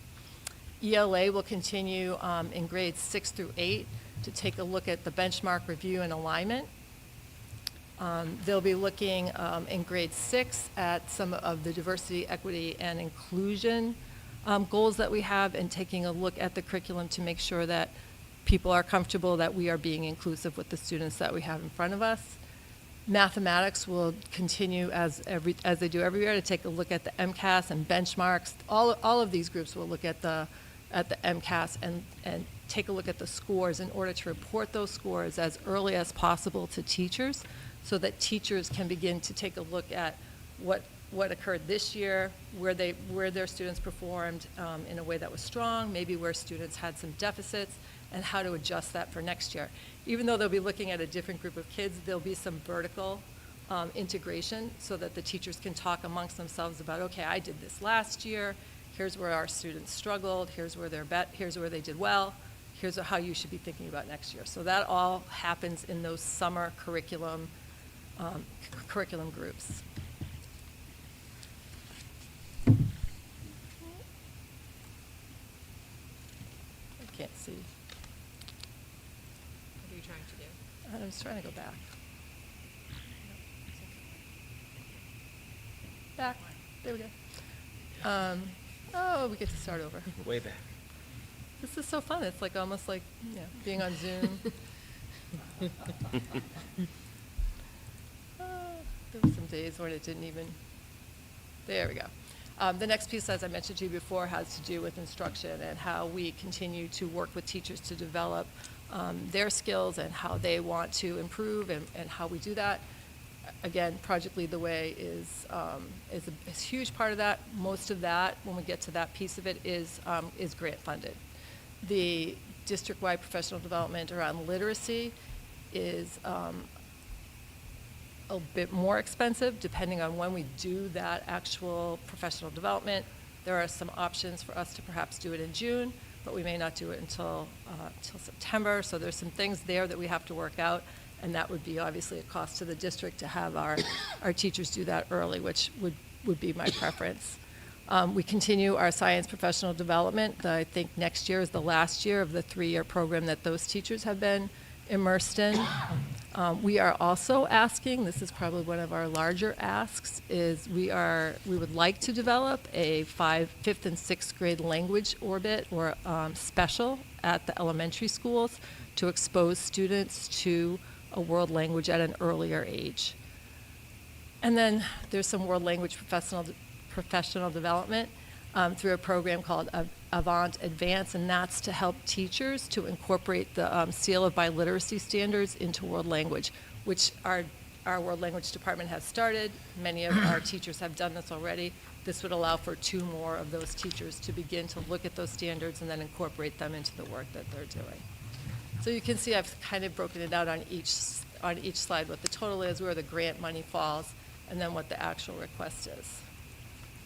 This is the page that may give you pause. So a literacy program runs the gamut in terms of a K-6 program. It can run anywhere from $300,000 to probably $750,000. So to be safe, we have budgeted in there about $400,000, but that could change in many ways depending on where we decide to focus. Should we go first pre-K to 2? Should we try to do K to 6? So we're in the process right now of looking at the materials and working with teachers and the reading specialists and the principals to determine what's the best next step for us in regards to a literacy program.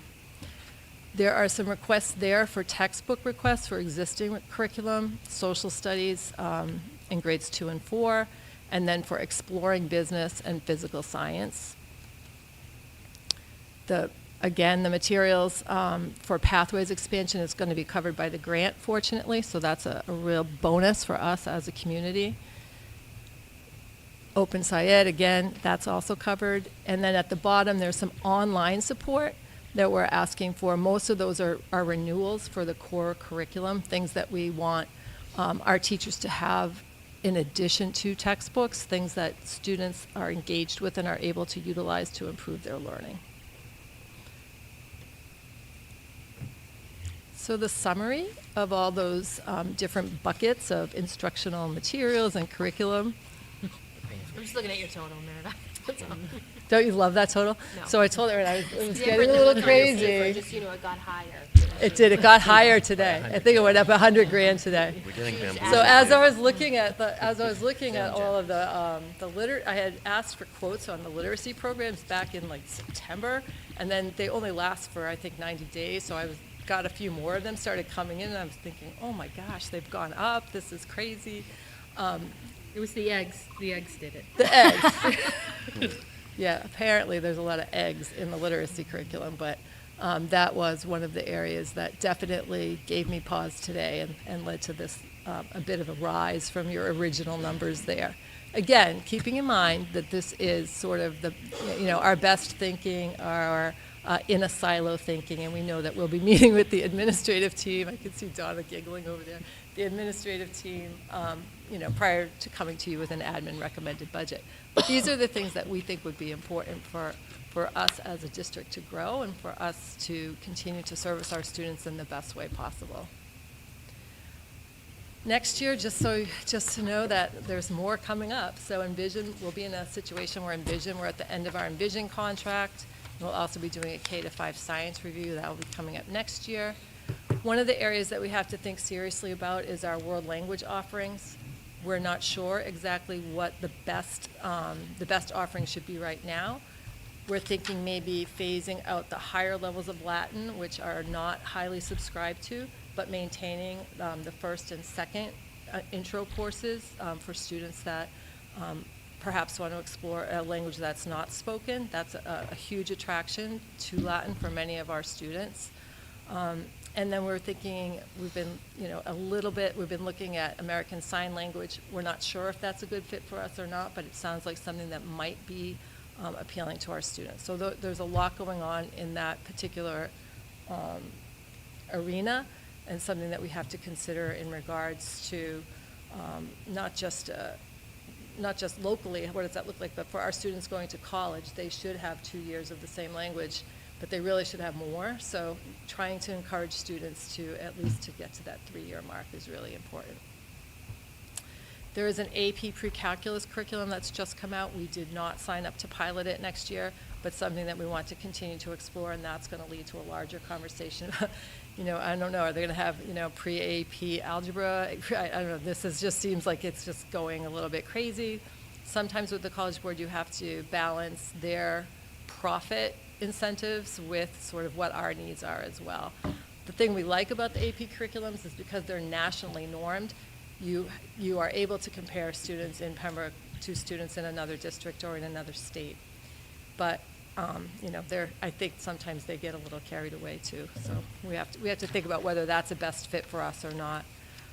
Obviously, we'll be working on those biomedical science and engineering courses and looking for our next steps to include early education and information technology.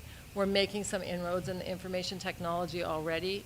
Brandon, as you know, one of the new courses next year is a help desk that has a little bit more of an information technology piece to it.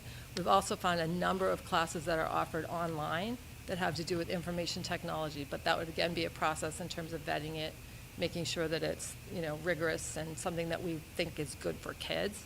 But those are the areas that we'll be looking at next for pathways. That's it. Thank you. Mary Beth, Yeah. can you remind me again what that 300,000 involved?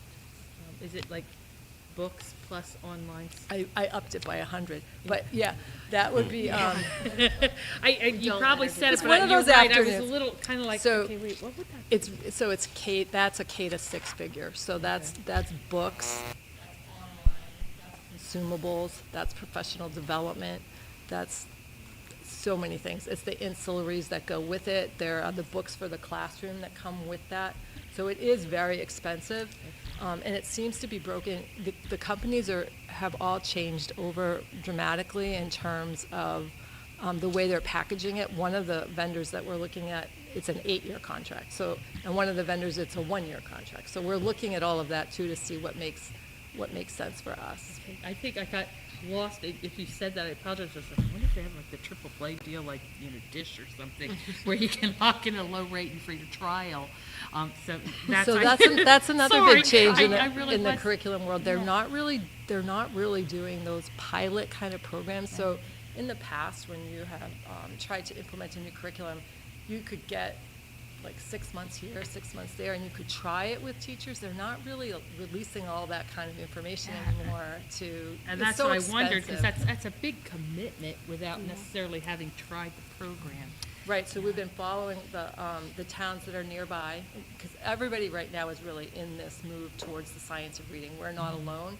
We're right where most places are, but some people have started to make their selection, so we're like a month maybe off some of the other communities. And so we're following what they're doing, what they're seeing, and our goal would be for us to get groups of teachers out to take a look at how those materials are being implemented in classrooms. And just what- to get their feedback, because, you know, Yes. it's a pretty heavy commitment to marry this, and I really want to know if anybody's dated them before. That's just where I am. Has any school district already done this? It Yes. sounds like they're a Yes. month or two ahead of us, but Yes. does anybody have like We're- a year under their belt? Cohasset, right? I think, yeah. doesn't Cohasset have that under that? That's what I was told. Yeah, they've done a lot of work on early literacy and so Do you know what they selected then? none of the program, it's a None little of- bit older program. Yeah. They did more work on the phonics piece of, so they adapted foundations versus like a whole literacy Yeah, program. so there's so many ways to do it. You can have your baseline product, which is what we're all used to seeing, like the teacher's manual, blah, blah, blah. But because phonemic awareness, which includes all kinds, you know, the blending, segmenting, and the sound of letters and decoding, that's another huge piece of the pre-K to 2 model. So you don't just buy your literacy program, you're also buying other materials to support teachers in delivering that instruction too. And of everything. Yeah.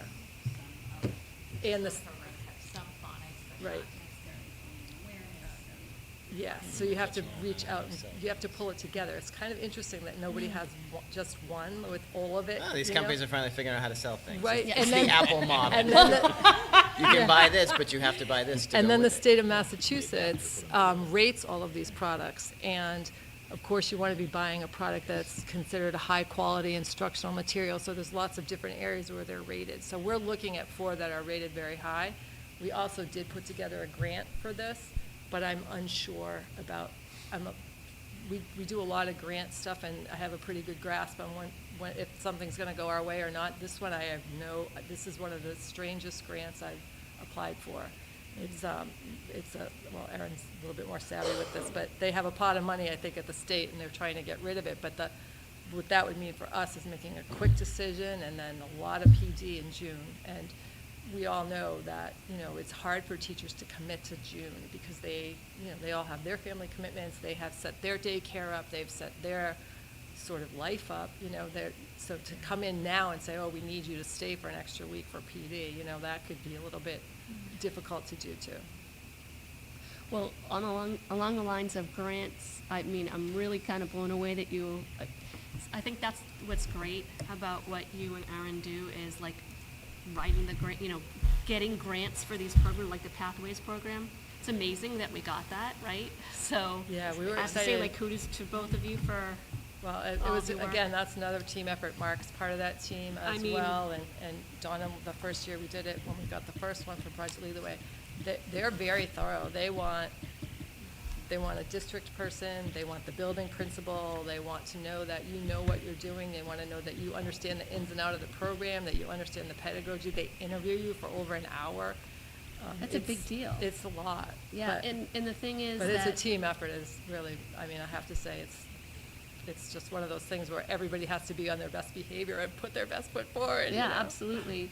And it's like, you know, here we are, our per pupil spending overall is so low compared to all the other surrounding towns, but, you know, we're able to still provide this Pathways program with this grant money. Right. So, like, I'm really grateful for all of your efforts, because I feel like, Well, Project Lead the Way, most towns will tell you, even Tom was saying, Project Lead the Way is the Cadillac. Everybody wants to be able to do that. yeah. But the funding is limited, and also you have to commit as a district to some of the training pieces. You know, they pick up some of it, but then we have to pick up some of it too. And I think that there's been, we've had a good appetite from our teachers to engage in that, and the work is not easy, it's difficult. It's, Sure so it is, we've and- been very lucky that we have educators that want to engage in that work too, because we can all want that, but if you don't have teachers that are saying, this is a great next step, this is what we want to do, Yeah. it's not going to go. I just have a quick question about one other thing. Sure. I was just, looking over, let me go back here. The curriculum review. Now, is that like I'm just curious about the culturally responsive scorecard and also the learning for justice standards. Are those DESE required? Nope, so I think we talked about this last year. So what we ended up doing is adapting.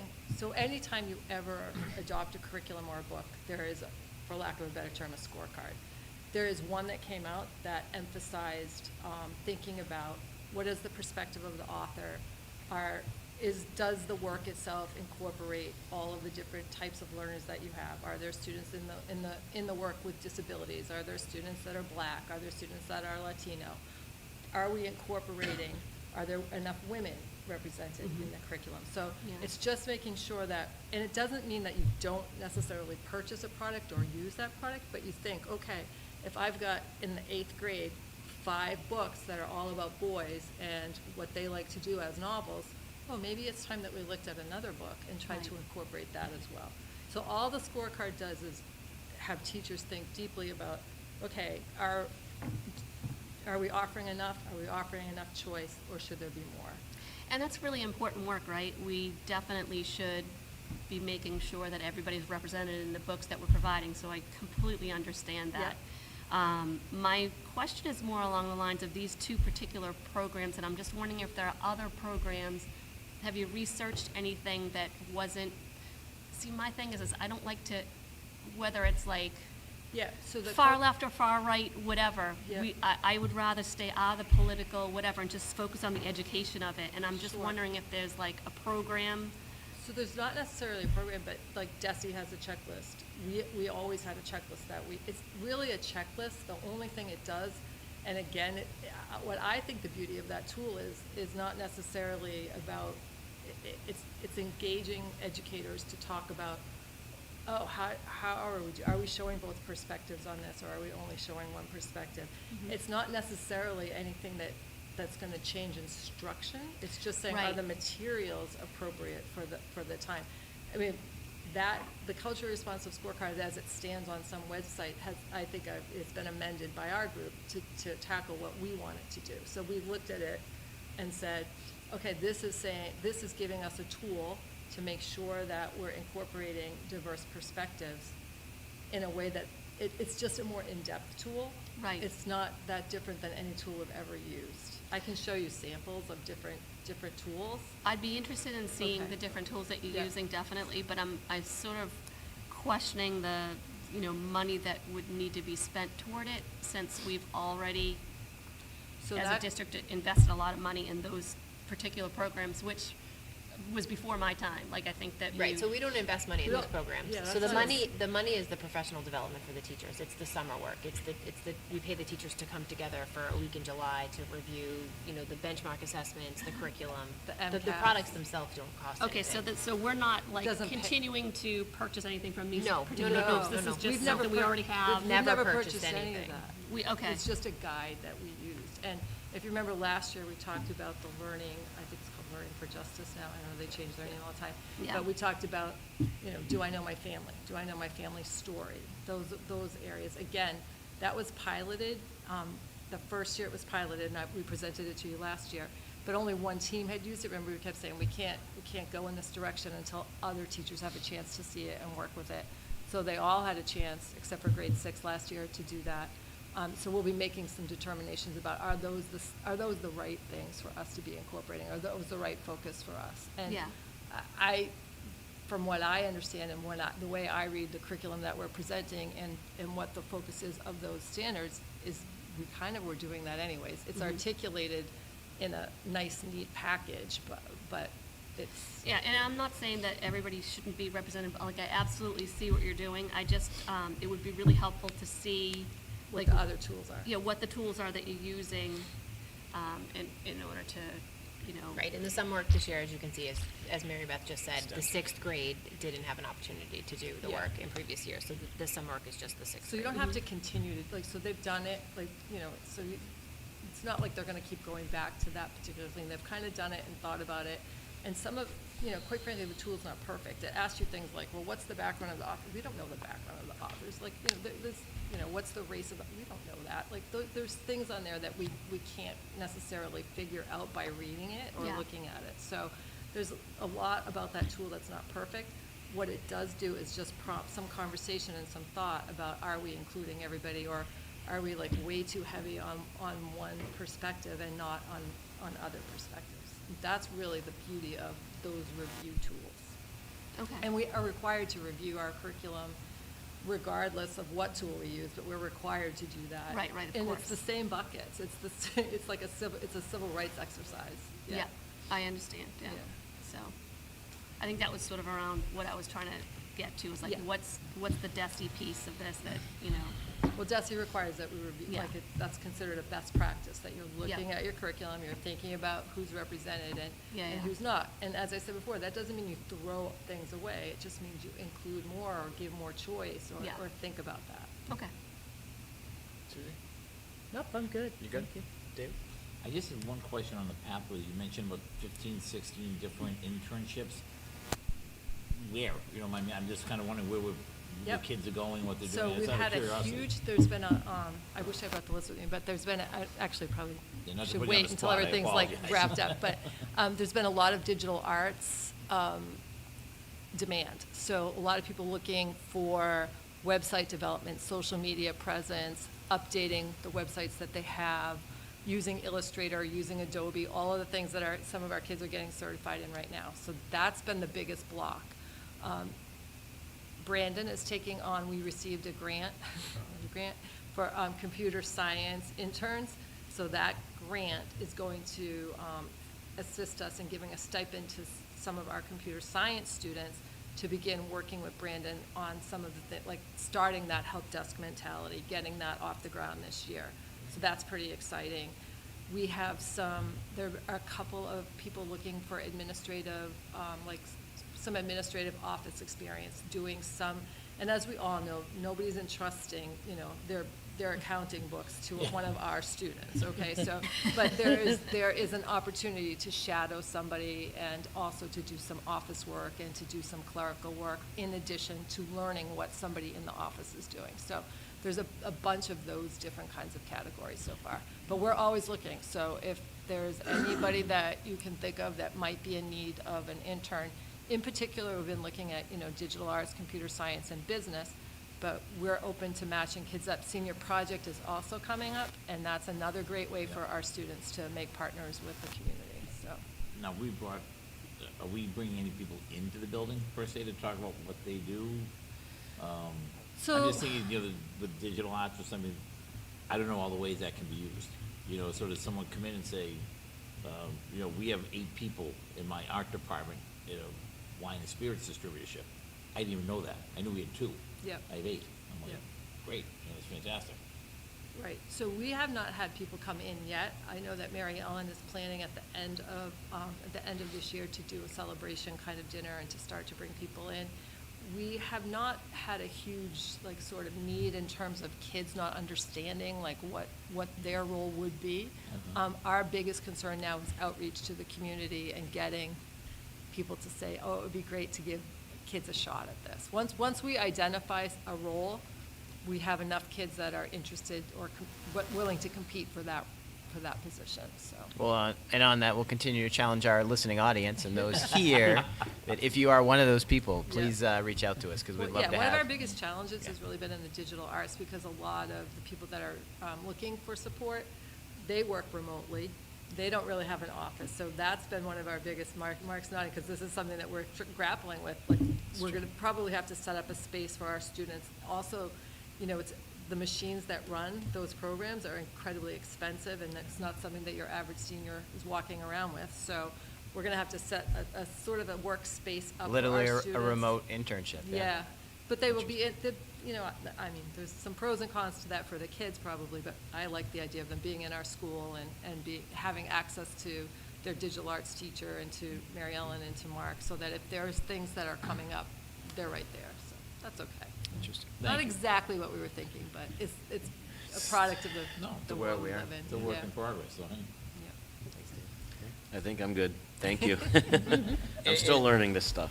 No, and thank you for the presentation and all the work you guys have done to continue to put this in. I think just sort of as we continue through this budget process, just a reminder, you know, we've come through a very unique time with COVID.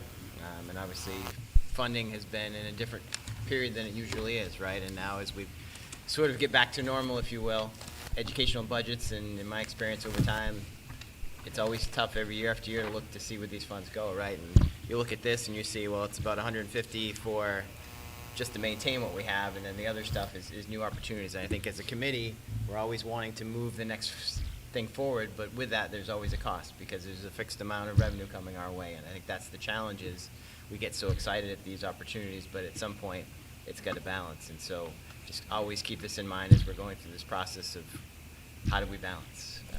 And I so- went first. But nobody else is asking for 550. No one else is. It's really that literacy program, if you leave that out, like, Yeah. that's the.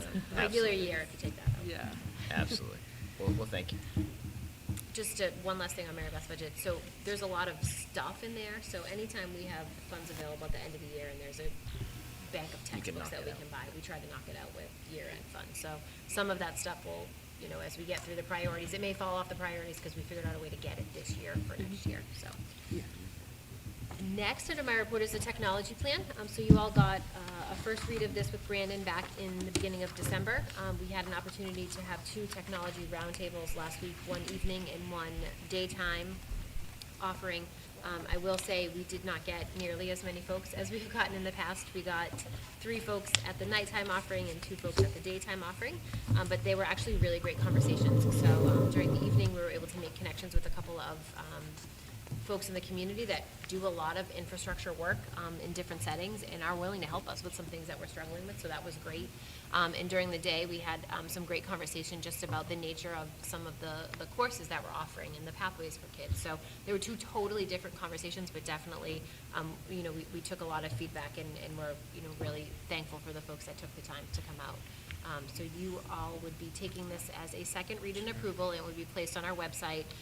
But what we did talk about when Brandon presented this to you back in December was bringing back that quarterly tech scorecard that we had had in the past. So quarterly, it's just a 1-page, mostly infographic about where we are with some of the goals, so that we can quickly, you know, take a look at it during the meeting, but, you know, that there's some sort of accountability, because this is a 3-year plan, if not longer.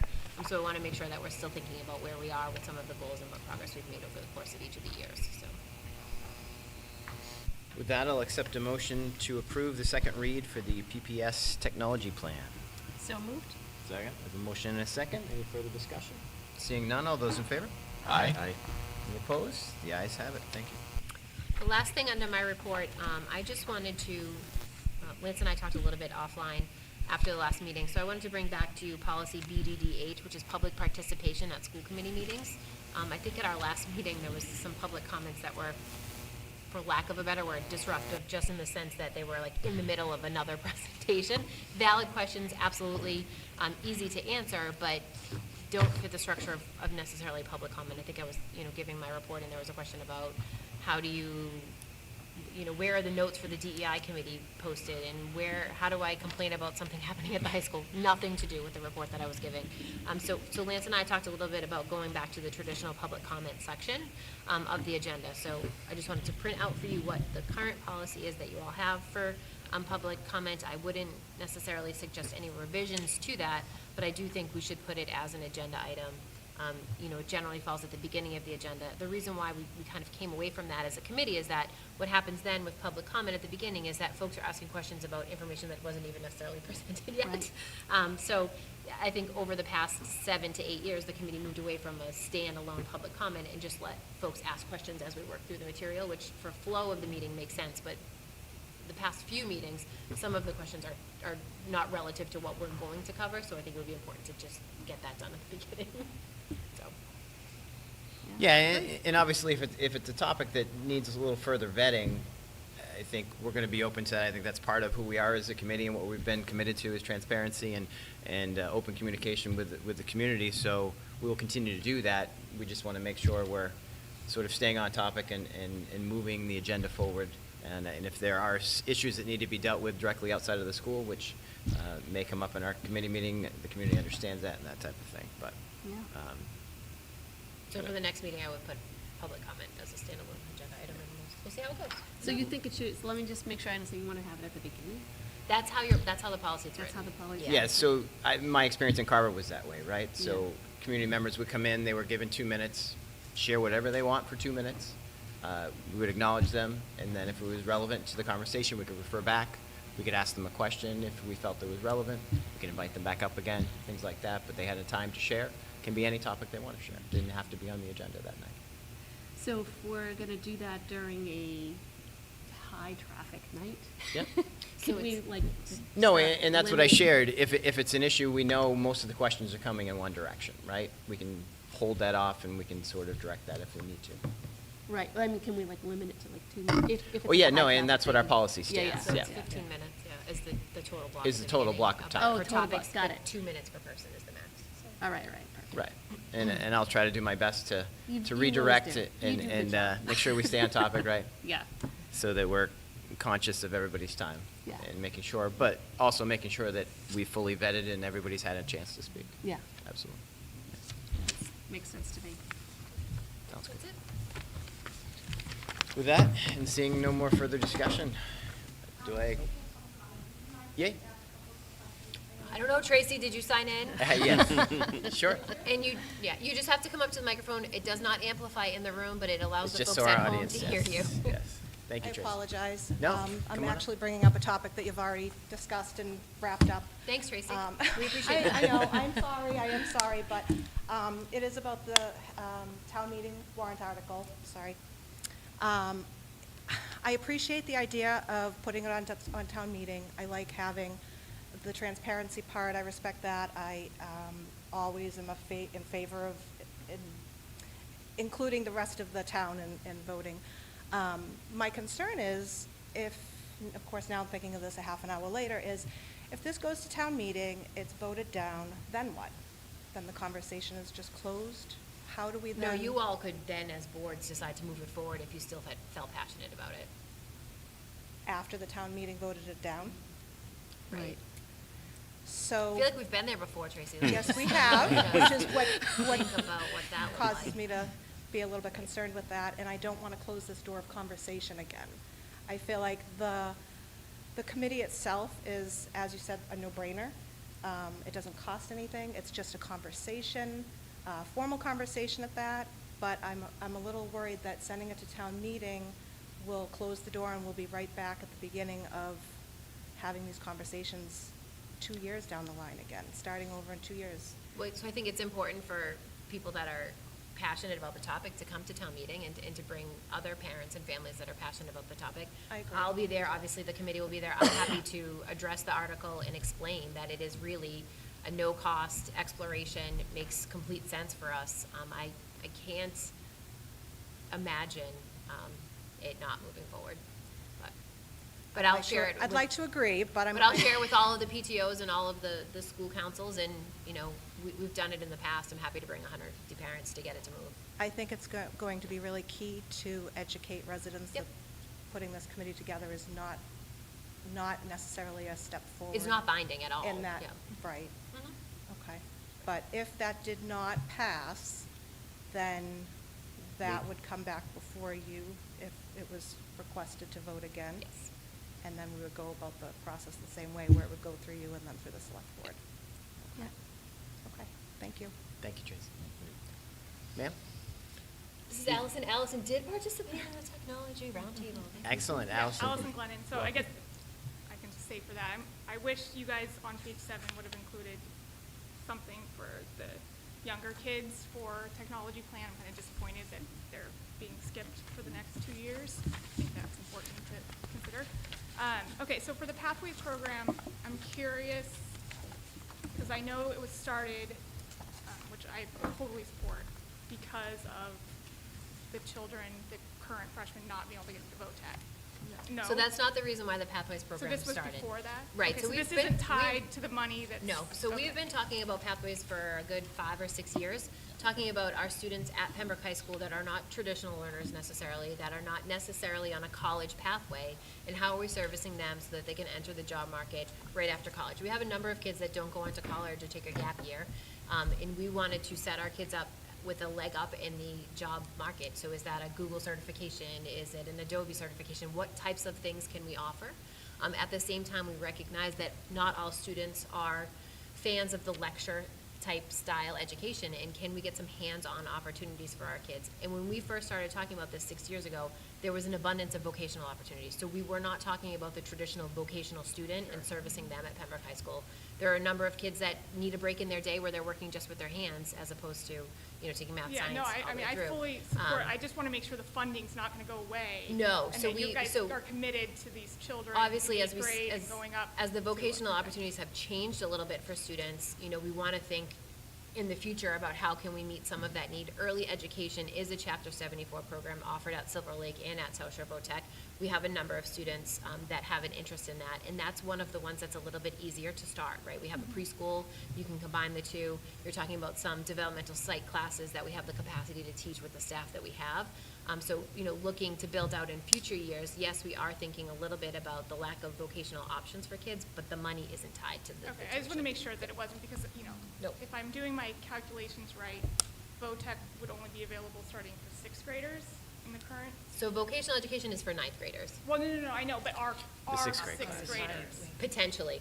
And so If that's not where further. I don't want it, I know a lot of eighth graders are getting very excited about the program. I have a freshman who's excited about it, so I just want to make sure Yeah, that no, we're the committed to program it. isn't tied to the fact that we saved money by not being able to Not get at all. children in this Nope. past year. Okay. Yeah, and to your point, I think we're constantly evaluating what can we continue to do in-house, right? What are ways that we Yeah. can support other learning environments within our structure, and we'll continue to do that. Yeah.